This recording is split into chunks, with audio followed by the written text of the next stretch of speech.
Hello friends, my name is Kajal और आप सभी का स्वागत है मेरे चैनल पर। और आज के इस वीडियो में हम डिस्कस करने वाले हैं यूपीडीएलएड फर्स्ट सेमेस्टर सब्जेक्ट शिक्षण अधिगम का सिद्धांत।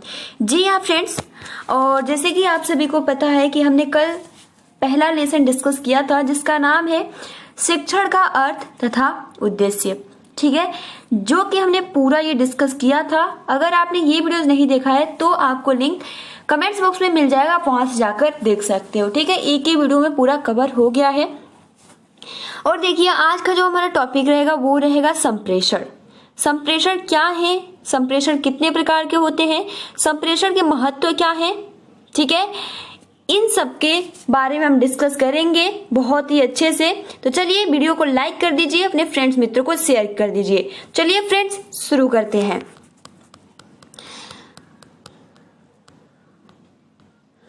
तो जैसे कि आप यहाँ देख सकते हो कि आपको क्या क्या पढ़ना है। आज के इस वीडियो में हम डिस्कस करेंगे कि संप्रेषण का अर्थ, ठीक, दूसरा पॉइंट आवश्यकता एवं महत्व, संप्रेषण के घटक या कारक, संप्रेषण के प्रकार और प्रभावी संप्रेषण के तरीके।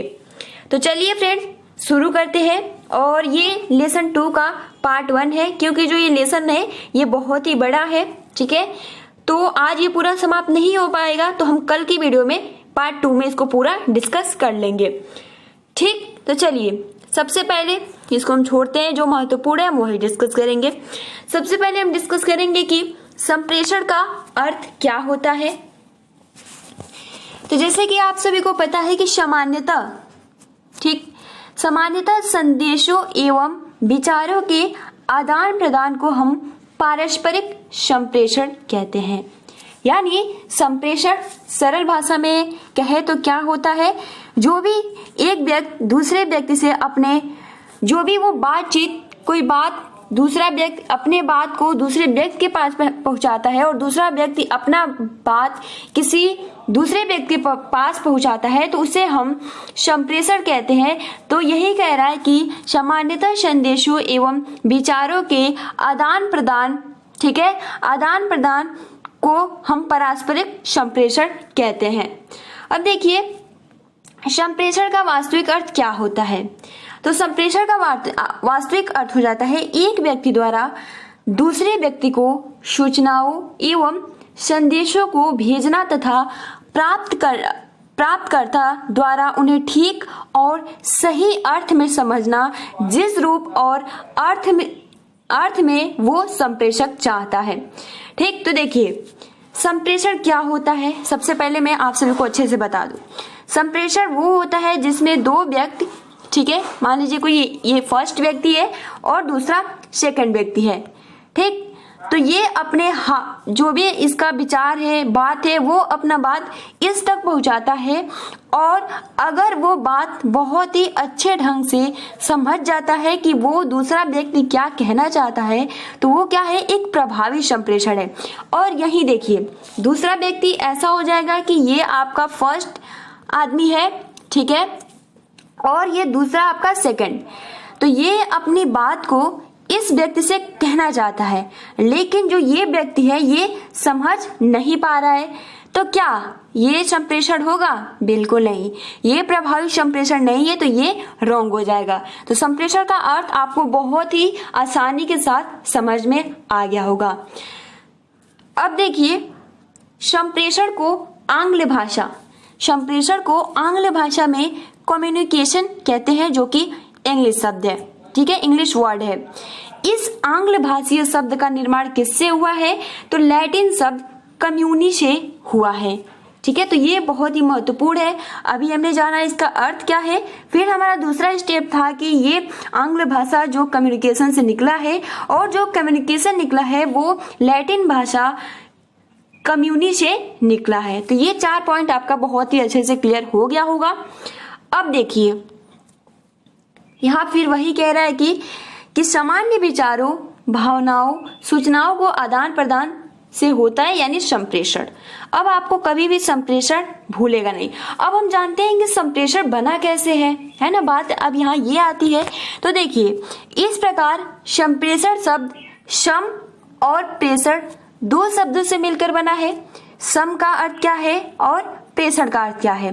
तो देखिए, सम का जो अर्थ होता है वो होता है भली प्रकार, और प्रेषण का मतलब होता है भेजना, अर्थात संदेश व सूचनाओं को भली प्रकार प्रेषित करना, जिससे सामने वाला उस संदेश को यथावत भली प्रकार ग्रहण कर सके, उसे हम संप्रेषण कहते हैं। तो बहुत इतने में से आपके बहुत सारे पॉइंट्स क्लियर हो गए होंगे, ठीक है, और आपके एग्जाम में 100% इसमें से प्रश्न जरूर आएंगे। अब देखिए, प्रभावी संप्रेषण हेतु कुछ इंपोर्टेंट पॉइंट्स। पहला पॉइंट क्या कह रहा है कि संदेश, जो कुछ भी इंफॉर्मेशन दिया जा रहा है उसका जो भाषा होना चाहिए वो बहुत ही सिंपल और शुद्ध होना चाहिए। दूसरा पॉइंट, संदेश को, इंफॉर्मेशन को, मैसेज को बहुत ही सावधानी पूर्वक समझना चाहिए। तीसरा, कि जो भी संदेश हो उसमें विश्वसनीयता हो, ठीक है। चौथा पॉइंट, कि संप्रेषण प्रक्रिया की सरलता, यानी जो संप्रेषण हो, आदान प्रदान हो, बहुत ही आसानी के साथ एक व्यक्ति दूसरे व्यक्ति के साथ हो, और संप्रेषण में समयबद्धता हो, ठीक है। फोर्थ, की संप्रेषण विधा में लचीलापन हो और पश्चात पोषण की व्यवस्था हो। तो देखिए, आपको ये महत्वपूर्ण बिंदु है जिसको आपको याद कर लेना है, क्योंकि एग्जाम में ऐसा प्रश्न पूछा जाता है कि प्रभावी संप्रेषण करने के लिए कौन से महत्वपूर्ण बिंदु है। तो आप चाहो तो 4 से 3 पॉइंट्स लिख सकते हो, क्योंकि ज्यादा लिखने की जरूरत नहीं है। अब देखिए इसकी परिभाषाएं, सबसे ज्यादा डिफिनेशन महत्वपूर्ण है राइटर्स के अनुसार, ठीक है। तो सबसे पहले जो राइटर है वो है पॉल लिगन्स के अनुसार। पॉल लिगन्स के अनुसार इसके बारे में हम थोड़ा डिस्कस करते हैं। तो देखिए, ये जो आपका डिफिनीशन होता है, जो स्टेटमेंट होता है, ये बहुविकल्पीय प्रश्न में ज्यादातर पूछा जाता है, तो इसको बहुत ही अच्छे से डिस्कस करेंगे। संचार या संप्रेषण। तो संप्रेषण या संचार वह क्रिया है जिसके द्वारा 2 या अधिक लोग विचारों, तथ्यों, भावनाओं, प्रभावों आदि का इस प्रकार विनिमय करते हैं कि संचार प्राप्त करने वाला व्यक्ति संदेश के अर्थ, उद्देश्य तथा उपयोग को भली भांति समझ लेता है। ये किसका स्टेटमेंट है? तो ये पॉल लिगन्स के अनुसार है। अब आप इसको याद कैसे करेंगे? तो देखिए, याद करने का ट्रिक है। देखिए, मैं आप सभी को याद करने का ट्रिक भी बताते चलती हूँ।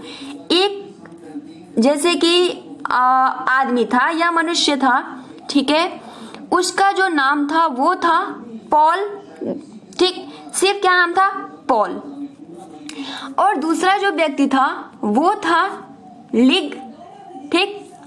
ये आपको, ये पॉल है और ये लिग है। अब कैसे समझेंगे? देखिए, जो पॉल था, अभी संप्रेषण आप बिल्कुल छोड़ दीजिए, अभी आपको कुछ नहीं, बस इन 2 आदमी पे फोकस करना है। इसका क्या नाम है? अब बस आपको नाम याद करना है, आपको आसानी के साथ याद हो जाएगा।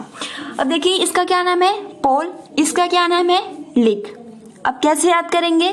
तो याद करने का तरीका, ये जो पॉल है इसके मन में कुछ बात है, ये इससे कुछ कहना चाहता है, लेकिन अब ये नहीं जानता है कि संप्रेषण क्या है, अब ये इसको कुछ नहीं पता है।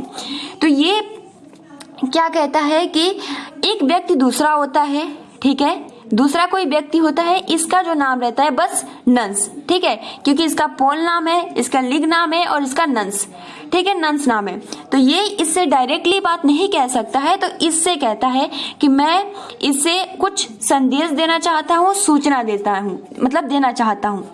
तो ये सूचना को इसके थ्रू कहता है, और ये है तो उसको जो ये लेंस है ये कहता है कि पॉल भाई, आप इसको आसानी से आप डायरेक्टली सूचना आप दे सकते हो, और अगर आपके सूचना को वो आसानी के साथ समझ लेता है तो वो क्या होता है, इसको हम संप्रेषण कहते हैं। तो देखिए, अब आपको पहले से ही पता है कि संप्रेषण किसे कहते हैं। तो देखिए, जब आप ये संचार या संप्रेषण आपके दिमाग में आएगा कि एक व्यक्ति था जिसका नाम था पॉल, दूसरा व्यक्ति था लिक, लेकिन वो डायरेक्ट वो संदेश नहीं भेज पा रहा था, तो लिंस से कहा, तो उसने कहा कि अगर आपके पास जो कुछ भी मैसेज है अगर वो सही होगा, शुद्ध होगा, उसमें स्पष्टता होगी, तो यही बोला है कि 2 या 2 से अधिक लोग, 2 या 2 से अधिक लिक, मतलब कि ये भी था और लिक्स भी था और अंश भी था, मतलब नंस भी था। तो आप समझ जाएंगे कि ये किसका स्टेटमेंट है, तो ये पॉल लिगन्स के अनुसार, यानी इसका ये मतलब कि अगर भावनाओं और प्रभावों को आदि इस प्रकार विनिमय करते हैं कि संचार प्राप्त करने वाला व्यक्ति संदेश, अर्थ, उद्देश्य तथा उपयोग को भली भांति समझ लेता है। अब देखिए गाइज, मैंने अगर आप सभी को थोड़ा याद करने का मैंने थोड़ा सा ट्रिक दिया, वैसे मैं ट्रिक नहीं देती हूँ क्योंकि ट्रिक हमेशा के लिए याद नहीं रहता है। अगर आपको याद रखना है तो एक बार आप समझ लोगे तो आसानी के साथ ये याद हो जाएगा और आई थिंक आपको ये कभी भूलेगा भी नहीं। ठीक है, अब देखिए यहाँ कि संप्रेषण, इसकी परिभाषा, संप्रेषण या संचार एक प्रक्रिया है जो कि 2 या 2 से अधिक व्यक्तियों के मध्य घटित होती है तथा इसके माध्यम से अभिवृत्तियों, इच्छाओं, आदर्शों, सूचनाओं इत्यादि का आदान प्रदान होता है। और शिक्षण प्रक्रिया में संचार शब्द के लिए उपयुक्त शब्द जो है वो संप्रेषण है। ठीक है, संचार जैसे कि मान लीजिए टीवी हो गया, टीवी क्या है, एक संचार का माध्यम है। ठीक है, लेकिन इसमें संप्रेषण ही उपयुक्त शब्द क्या है, संप्रेषण है। अब जैसे कि मान लीजिए टीवी ही देखते हैं तो उसमें क्या होता है, इंफॉर्मेशन ही दिया जाता है जो कि आप तक पहुंचता है। ठीक, तो इसलिए इस संचार को ही संप्रेषण शब्द उपयुक्त माना गया। That's clear. अब देखिए अगला जो राइटर है वो है क्रय के अनुसार। अभी हमने पॉल लिगन्स के अनुसार देखा, अब देखिए इनके अनुसार ये क्या बोलते हैं। ये भी बहुत ही अच्छे से, आपको राइटर स्टेटमेंट बहुत ही डिफिकल्ट होता है याद करना, तो इसलिए मैं ट्रिक के माध्यम से आप सभी को बता दूंगी। तो देखिए क्रय के अनुसार ये क्या कह रहे हैं, पहले एक बार पढ़ लेते हैं, उसके बाद बहुत ही अच्छे से हम डिस्कस करेंगे।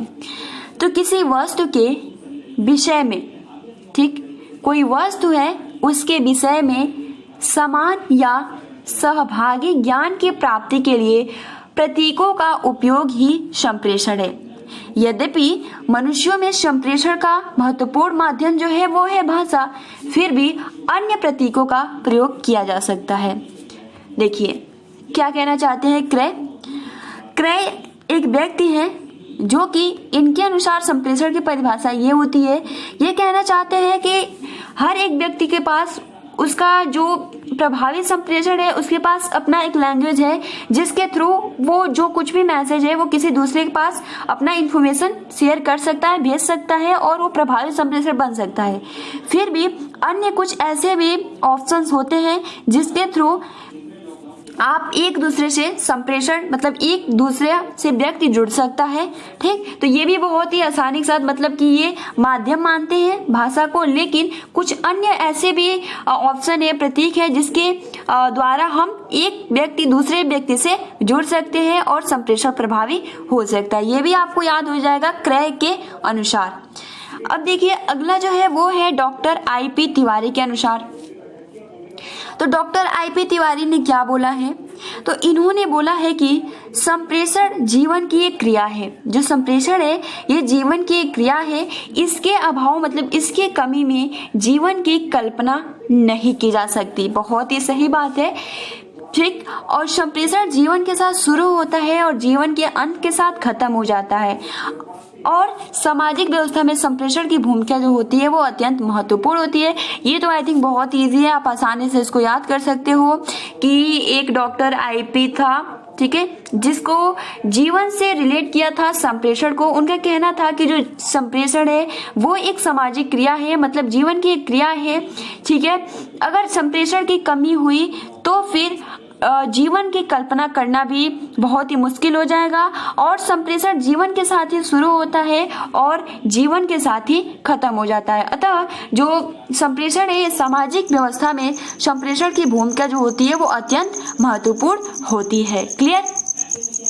अब हमने अर्थ जाना, परिभाषा जाना, ठीक है, राइटर्स के अनुसार जाने, मतलब बहुत सारे ऐसे पॉइंट्स थे जो कि आप सभी को क्लियर हो गए होंगे। ठीक। और अगर आपके एग्जाम में प्रश्न पूछा जाएगा ना, तो आपको 100% मैं कह रही हूँ आप इसका आंसर जरूर लिख के आएंगे, ये तो तय है। अब देखिए आवश्यकता एवं महत्व, मतलब कि संप्रेषण की आवश्यकता क्यों पड़ती है, ठीक है। तो देखिए संप्रेषण की आवश्यकता, शिक्षण की समस्त प्रक्रिया विभिन्न प्रकार से ज्ञान, बोध एवं समझ विकसित करने के लिए की जाती है।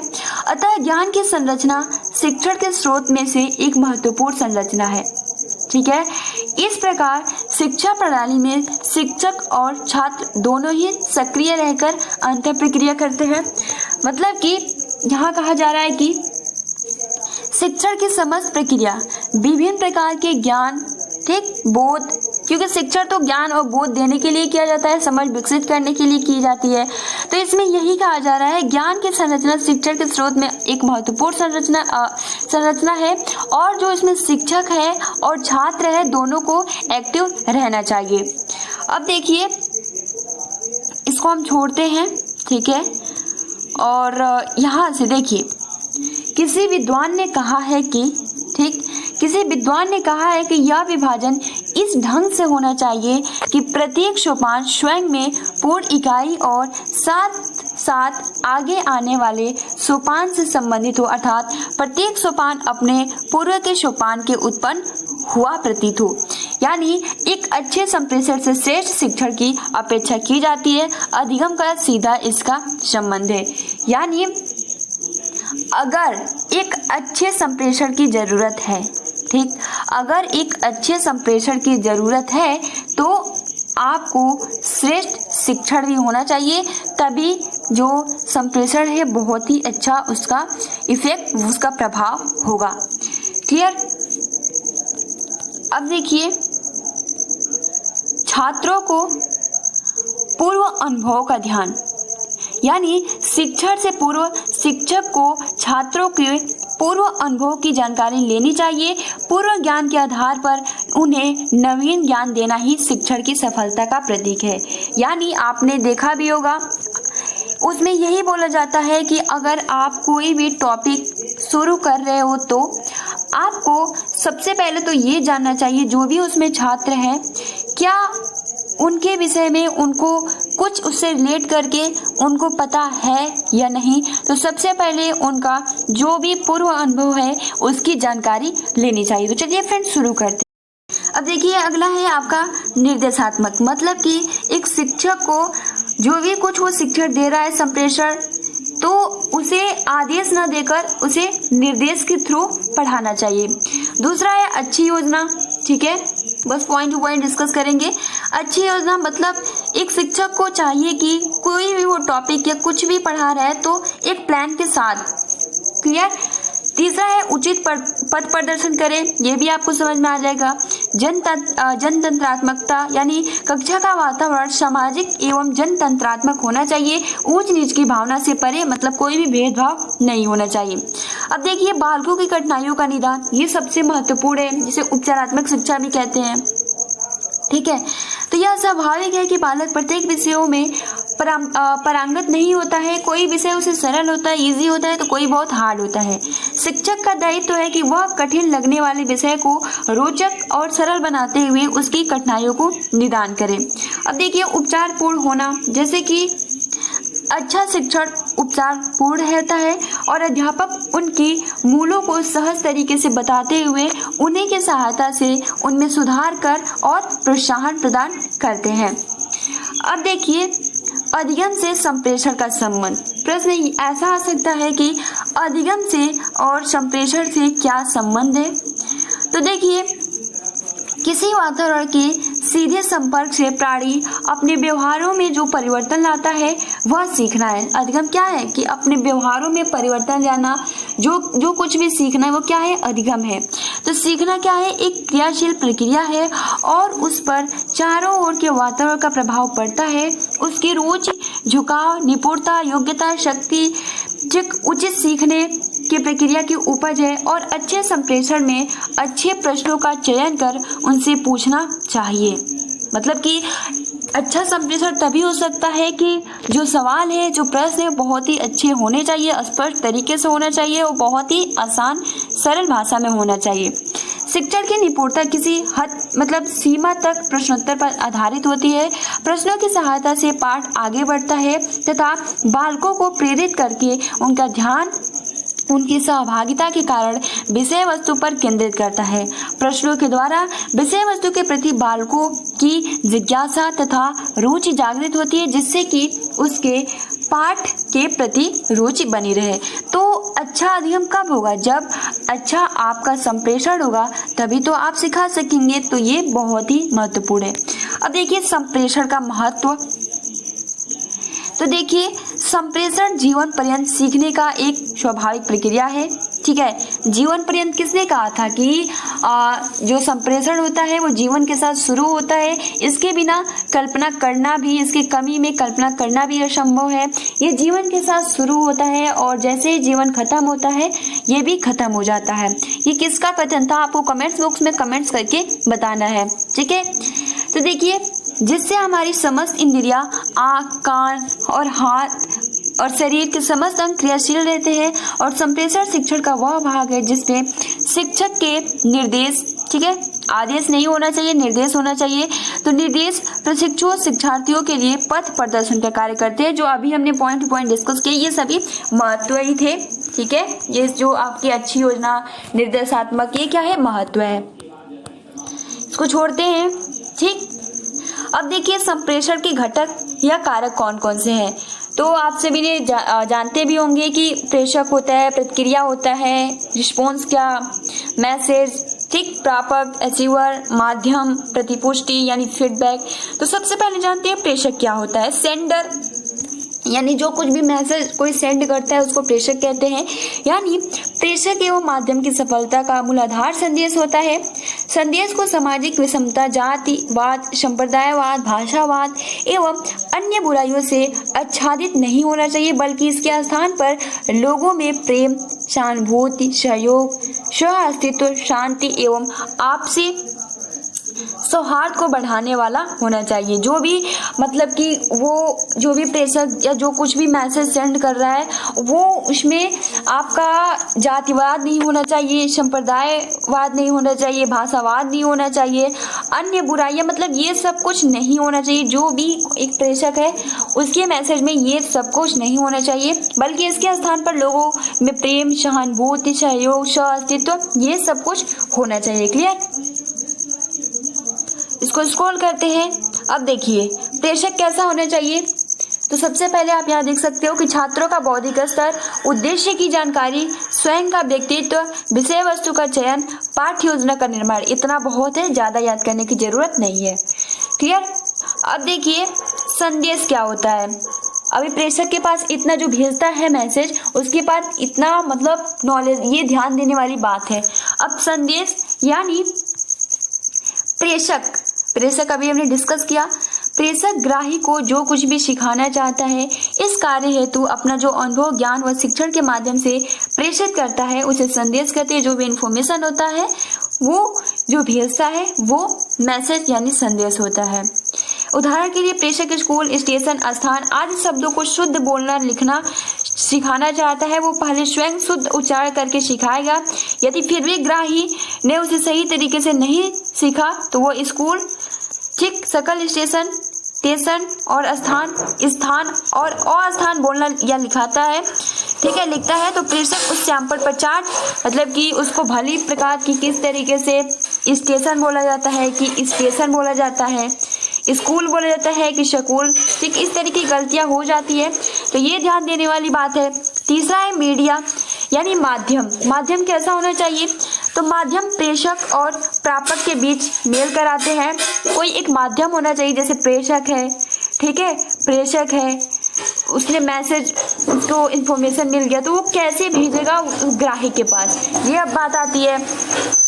तो आप सभी को पता है कि मीडिया, माध्यम, ठीक है, तो ये दोनों के मध्यस्थता का कार्य करता है। अब मीडिया जैसे कि आपने नाम भी सुना होगा, सोशल मीडिया, तो यही कि वर्तमान समय में अनेकों संप्रेषण के माध्यम प्रचलित है, जैसे कि radio, television overhead, projector, package, telephone, ये सभी क्या है आपके माध्यम है। इसी के थ्रू का स्मार्टफोन, ये सभी क्या है मीडिया यानी माध्यम।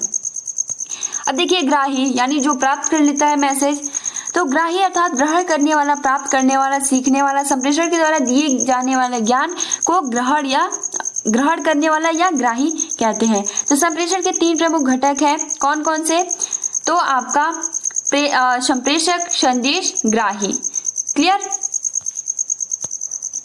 अब देखिए यहाँ कुछ महत्वपूर्ण पॉइंट्स दिए हैं कि इसका तात्पर्य है कि संप्रेषक का अर्थात शिक्षक ने विद्यार्थियों को, ठीक, यानी ग्राही को, विद्यार्थी क्या है ग्राही क्योंकि शिक्षक के थ्रू लेता है, तो जिस किसी विषय में महत्वपूर्ण बातों की जानकारी दी उसको ग्राही ने कितना सीखा, उसे कितनी उपलब्धि हुई, इसको संप्रेषक बीच बीच में विद्यार्थियों की सहभागिता हुई, इसको संप्रेषक बीच बीच में विद्यार्थियों की सहभागिता से जान लेता है वो समझ रहा है कि नहीं। यदि वह सामूहिक रूप से कम सीख रहा है तो उसकी सीखने की उपलब्धि कम हो रही है, तब ऐसी स्थिति में संप्रेषक व्यक्तिगत रूप में सिखानी चाहिए। अब देखिए फीडबैक, क्या उसको जो भी संदेश भेजे हैं क्या उसको सही लगा है या फिर नहीं। जिस प्रकार अध्ययन की प्रक्रिया में सीखने वाला व्यक्ति को सीखने की ओर उत्सुक करने के लिए बीच बीच में पुनर्बलन या पृष्ठपोषण दिया जाता है जिससे सीखने में तारतम्यता, क्रमबद्धता व ध्यान की एकाग्रता बनी रहे, उसी प्रकार संप्रेषण की प्रक्रिया में भी प्रापक को समय समय पर प्रतिपुष्टि देना आवश्यक होता है। यानी जो कुछ भी वो ग्राही प्राप्त करता है उसको फीडबैक देना चाहिए कि क्या जो भी वो मैसेज भेजा है, संदेश भेजा है, क्या उसके लिए हेल्पफुल है या नहीं। जैसे कि आप कुछ भी आपने देखा भी होगा कि कोई भी इंफॉर्मेशन आता है तो वो मैसेज होता है, फिर नीचे कमेंट्स होता है कि क्या आपको ये वीडियो अच्छी लगी या नहीं लगी, तो आप अपना फीडबैक जरूर दीजिए, क्या इसमें कुछ कमी है या फिर अच्छाई है, ठीक। तो ये सभी क्या होता है प्रतिपुष्टि यानी फीडबैक में आ जाता है। क्लियर? अब गाइस अब हम कल से डिस्कस करेंगे संप्रेषण के प्रकार, क्योंकि जो वीडियो है बहुत ही लंबी हो रही है, ठीक है। तो आप अपना अच्छे से प्रिपरेशन करते रहिए गाइस।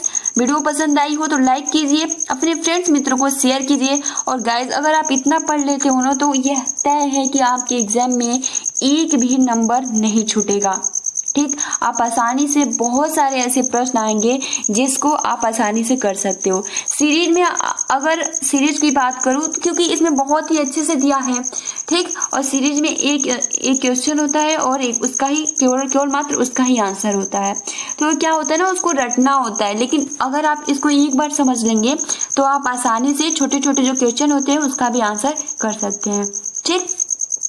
तो आज की इस वीडियो में हमने जाना कि संप्रेषण क्या है, संप्रेषण के अर्थ क्या है, संप्रेषण की परिभाषा क्या है, संप्रेषण की परिभाषा राइटर के अनुसार क्या है, ठीक है। संप्रेषण का महत्व क्या है, संप्रेषण के घटक कौन कौन से हैं और संप्रेषण के घटक कौन कौन से हैं इसके बारे में हमने जाना, ठीक। तो ये बहुत ही महत्वपूर्ण हमने पॉइंट्स डिस्कस किए हैं, 7 पॉइंट डिस्कस किए, ठीक है। आप इसको जितने भी हमने डिस्कस किया आप अच्छे से रिवीजन कीजिए, ठीक है। तब तक के लिए आज के लिए इतना ही, मिलते हैं 5 बजे वाली क्लास में, ठीक है। Thanks for watching, take care and best of luck.